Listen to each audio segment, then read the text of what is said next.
সকলোকে নমস্কাৰ জনাইছোঁ। মঞ্চত উপবিষ্ট নগাঁও জিলা ভাৰতীয় জনতা পাৰ্টিৰ সন্মানীয় সভাপতি সুবৰ্ণ সিং ডাঙৰীয়া আৰু আমাৰ ৰাজ্যিকৰ সম্পাদক অভিজিৎ নাথ ডাঙৰীয়া সহ দলৰ অন্যান্য নেতৃবৰ্গ। আপোনালোকে সকলোৱে জানে অসম বিধানসভাৰ ডক্টৰ হিমন্ত বিশ্ব শৰ্মাৰ দ্বিতীয়টো কাৰ্যকালৰ প্ৰথমটো যিটো অধিৱেশন, সেই অধিৱেশনত UCC আইনখন তাত গ্ৰহণ কৰা হৈছে। হৰ্ষধ্বনিৰে সেই আইনখন গ্ৰহণ কৰিছে বিধানসভাই, ইউনিফৰ্ম চিভিল কোড সমনাগৰিক সংহিতা। এই আইনখনত যিমানখিনি ধাৰাৰ কথা আছে, এই আইনখনে যিখিনি পৰামৰ্শ আগবঢ়াইছে সেয়া ইতিমধ্যে আমি সকলোৱে গম পাওঁ। কিন্তু আমাৰ চৰকাৰে এই আইনখন কিয় আনিলে? এতিয়া বিভিন্ন সময়ত বিভিন্ন ধৰণৰ আলোচনা হৈছে, বিভিন্নজনে কৈছে আইনখন নানিলেও হ'লেহেঁতেন। কিন্তু সেইকাৰণে মই আইনৰ দফা অনুসৰি যোৱাতকৈ, দফাখিনি পঢ়ি দিয়াতকৈ মই আপোনালোকক আমাৰ দলৰ চৰকাৰে বা অসমত আজিৰ তাৰিখত এই আইনখনৰ প্ৰয়োজনীয়তাটো ক'ত আছিলে, সামাজিকভাৱে ইয়াৰ গুৰুত্ব কি, ৰাজনৈতিকভাৱে ইয়াৰ গুৰুত্ব কি, আৰু ইয়াৰ প্ৰয়োজনীয় আৰ্থিকভাৱে ইয়াৰ গুৰুত্বটো কি, তিনিটা দিশত আমি এই আইনখনত চাব লাগিব। প্ৰথম কথা হ'ল সামাজিকভাৱে এই আইনখনৰ প্ৰয়োজনীয়তা ক'ত আছে। সামাজিকভাৱে এই আইনখনত এটা অতি গুৰুত্বপূৰ্ণ যিটো ৰাষ্ট্ৰীয় আন্তঃৰাষ্ট্ৰীয় পৰ্যায়ত আলোচনা হৈছে, অসমৰ সমাজেও তাক আলোচনা কৰিছে, সেইটো হ'ল যে লিভ টুগেডাৰৰ যিটো বিষয় আছিলে, লিভ টুগেডাৰৰ বিষয়টো এটা সামাজিক ব্যাধি হিচাপে লিভ টুগেডাৰ আমাৰ সমাজত গঢ়ি উঠিছিলে। এটা চক্ৰই বা এটা বিশেষ ধৰ্মৰ মানুহে আমাৰ হিন্দু ছোৱালীবিলাকক টাৰ্গেট কৰি পেলাই লিভ টুগেডাৰৰ দৰে এটা জঘন্য অনুশীলন আৰম্ভ কৰিছিল। বহু ছোৱালীয়ে আত্মহত্যা কৰিব লগা এটা পৰ্যায়ত গুচি গৈছিলে। গতিকে এই আইনখনে সেই গোটেই যিটো ব্যাধি স্বৰূপ যিটো ব্যৱস্থা গঢ়ি উঠিছিল, সেই ব্যৱস্থাটোত ইতি পেলাব। গতিকে এইটো অত্যন্ত প্ৰয়োজন আছিল। সময়ৰ যি গতি, সময়ৰ গতিৰ লগত মিলা এটা ব্যৱস্থা, এটা প্ৰাৱধান বুলি আপুনি ক'ব পাৰে, এটা ব্যৱস্থা বুলি ক'ব পাৰে। গতিকে UCC গ্ৰহণ হোৱাৰ লগে লগে বা UCC আইনৰ ৰূপ পোৱাৰ লগে লগে এতিয়া এই লিভ টুগেডাৰৰ যিটো সামাজিক ব্যাধি, যিটো অভিশাপ, ব্যাধিয়ে নহয়, ই এটা আমাৰ সমাজৰ কাৰণে বহুত ডাঙৰ অভিশাপ আছিলে, সেই অভিশাপ এতিয়া লাহে লাহে শেষ হৈ যাব। এই ব্যাধিটো শেষ হ'ব বুলি আমি আশা কৰোঁ, আৰু UCC সেইকাৰণে আমাক অতি প্ৰয়োজন আছিলে। দ্বিতীয়তে আপোনালোকে চাওক, UCCৰ জৰিয়তে কি কৰিব খোজা হৈছে। UCCৰ জৰিয়তে নাৰীক অধিকাৰ দিব খোজা হৈছে। নাৰীৰ অধিকাৰ যিটো, নাৰী এগৰাকীয়ে যেতিয়া অধিকাৰ পায়, তেওঁৰ ওপৰত চলি থকা নিৰ্যাতনৰ বিষয় তেওঁ সমাজক ক'বলৈ সাহস কৰিব। বিভিন্ন ধৰ্মৰ মানুহে বিভিন্ন ধৰণৰ অধিকাৰৰ কথা কৈছিলে। যিসকল আমাৰ ভাৰতৰ যিখন সংবিধান, সেই সংবিধানে আমাক যিখিনি অধিকাৰ দিছিল, সেই অধিকাৰ ইছলাম ধৰ্মৰ নাৰীসকলে বহু সময়ত সেই অধিকাৰ উপভোগ কৰিব পৰা নাছিল, তেওঁলোক বঞ্চিত হৈ আছিলে। শৰীয়তৰ দোহাই দি মোল্লা মৌলবীয়ে বিভিন্ন ধৰণৰ কথা কৈ তেওঁলোকক সেই অধিকাৰসমূহৰ পৰা বঞ্চিত কৰি ৰাখিছিল। কিন্তু UCC হোৱাৰ লগে লগে কোনো মোল্লা মৌলবীৰ দাদাগিৰি সেই সমাজবিলাকত নচলিব, আৰু সেই সমাজৰ যিসকল আমাৰ আই মাতৃ আছে, যিসকল আমাৰ ভগিনী আছে, তেওঁলোকে আইনৰ সুবিধা লৈ পেলাই নিজকে সুৰক্ষিত কৰিব পাৰিব। তাৰ ফলত আমাৰ সামগ্ৰিকভাৱে অসমৰ সমাজৰ কেইটামান বিষয়ত লাভ হ'ব, যেনে নাৰী স্বাস্থ্য, নাৰীসকলৰ যিটো স্বাস্থ্য, সেই স্বাস্থ্যৰ মানদণ্ড উন্নত হ'ব। জনবিস্ফোৰণৰ ক্ষেত্ৰত এটা নিয়ন্ত্ৰণ এটা আহি পৰিব, কিয়নো ইছলামীয় যিটো সমাজ আছে, যিটো আমি মিয়া মুছলমানৰ সমাজ বুলি কওঁ, তেওঁলোকে নাৰীক কেৱল সন্তান উৎপাদন কৰাৰ এটা আহিলা হিচাপে ব্যৱহাৰ কৰে। একোজন মানুহে 3জনী 4জনীকৈ বিয়া পাতে, বিয়াৰ কোনো লেগাম নাথাকে, সন্তান জন্ম দিয়াৰ কোনো ব্যৱস্থা নাথাকে, তেওঁলোকৰ কোনো নীতি নিয়ম নাথাকে, আৰু মহিলাৰ স্বাস্থ্যটোক তেওঁলোকে একেবাৰে গুৰুত্ব নিদিয়ে, যাৰ ফলত মহিলা প্ৰসূতিৰ মৃত্যুৰ হাৰ সেই সমাজখনত অত্যন্ত বেছি। এই সকলোবিলাক যিবিলাক বেয়া দিশ আছে, সেই বেয়া দিশবিলাকক এই আইনখনে লেগাম লগাব, এই আইনখনে নিয়ন্ত্ৰণ কৰিব, শেষ কৰাৰ কাৰণে অৰিহণা যোগাব। গতিকে সেই দৃষ্টিকোণৰ পৰাও আমি UCCক আদৰণি জনাব লাগে, আৰু অসমৰ সমাজে সেই দৃষ্টিকোণৰ পৰাও UCCক আদৰণি জনাইছে।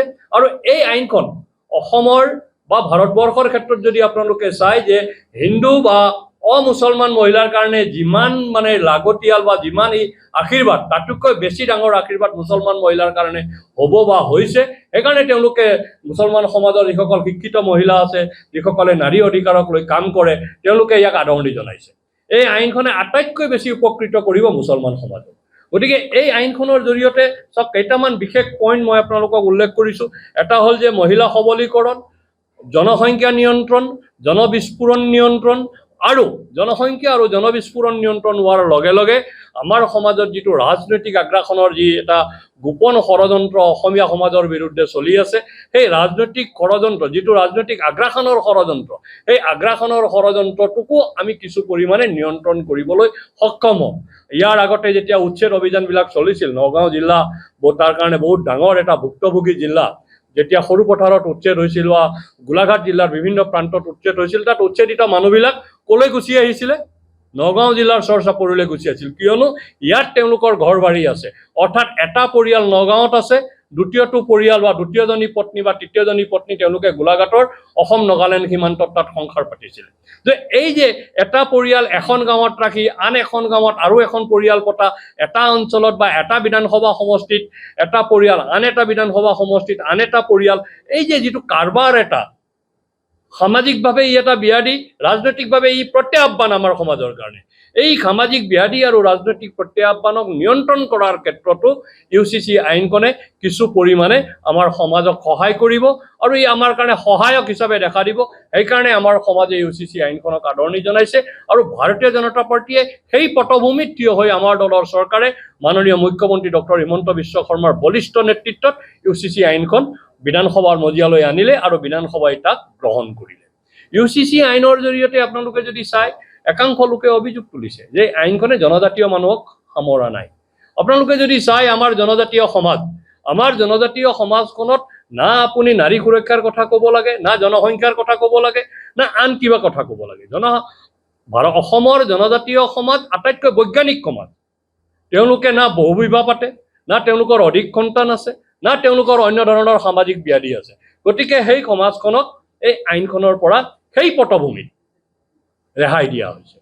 গতিকে ইয়াত জনজাতীয় সমাজৰ কথা কৈ আমি অনাহক বিতৰ্কৰ যিটো সৃষ্টি কৰাৰ প্ৰয়াস কৰিছে একাংশ লোকে বা কংগ্ৰেছ ইক'চিষ্টেমৰ যিসকল লোক আছে, সেই কংগ্ৰেছ ইক'চিষ্টেমৰ মানুহখিনিয়ে যিটো প্ৰয়াস কৰিছে, সেই প্ৰয়াসৰ আঁৰত এটা ষড়যন্ত্ৰ আছে। সেই ষড়যন্ত্ৰটো হ'ল যে মিয়া সমাজত যিটো মোল্লা মৌলবী যিটো প্ৰভাৱ আছে, যাক মাতব্বৰিতা বুলি আমি কওঁ, সেই মাতব্বৰিতাক তেওঁলোকে সংৰক্ষণ কৰিব খুজিছে।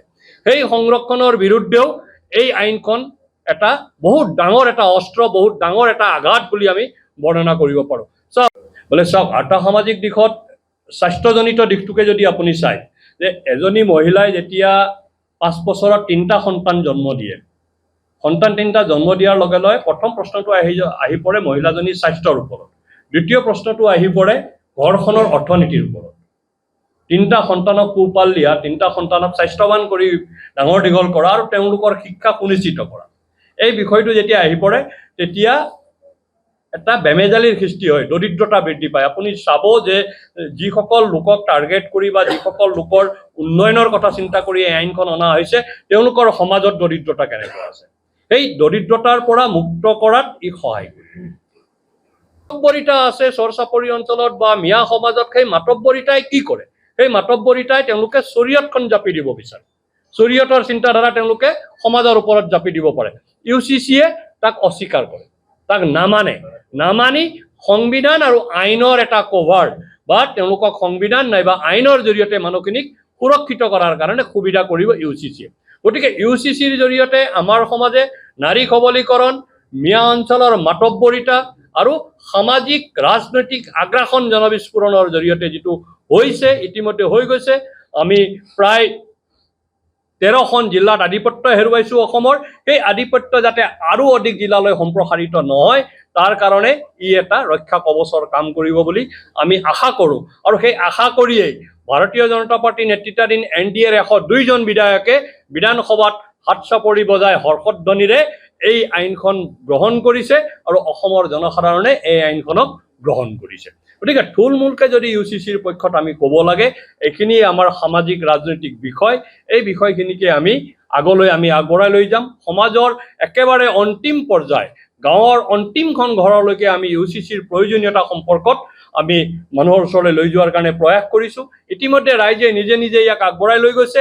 আনকি যি সমাজ আটাইতকৈ বেছি আক্ৰান্ত আছিলে শৰীয়তৰ দ্বাৰা বা তেনেধৰণৰ আইনৰ দ্বাৰা বা তেনেধৰণৰ ব্যৱস্থাৰ দ্বাৰা, সেই সমাজখনেও এই আইনখনক আদৰণি জনোৱা আমি দেখা পাইছোঁ। ই আমাৰ কাৰণে সকলোৰে কাৰণে এটা শুভ লক্ষণ।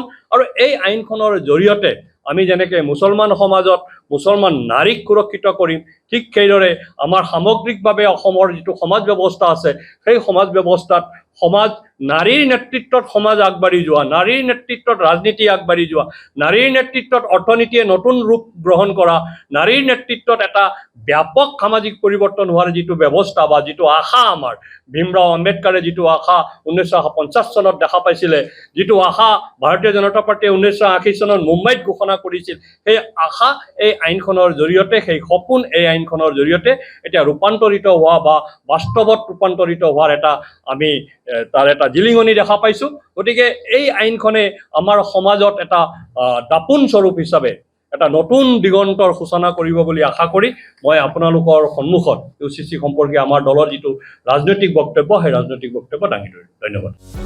যিকোনো খবৰৰ বাবে যোগাযোগ কৰক আমাৰ এই নম্বৰত 9181 307 2221।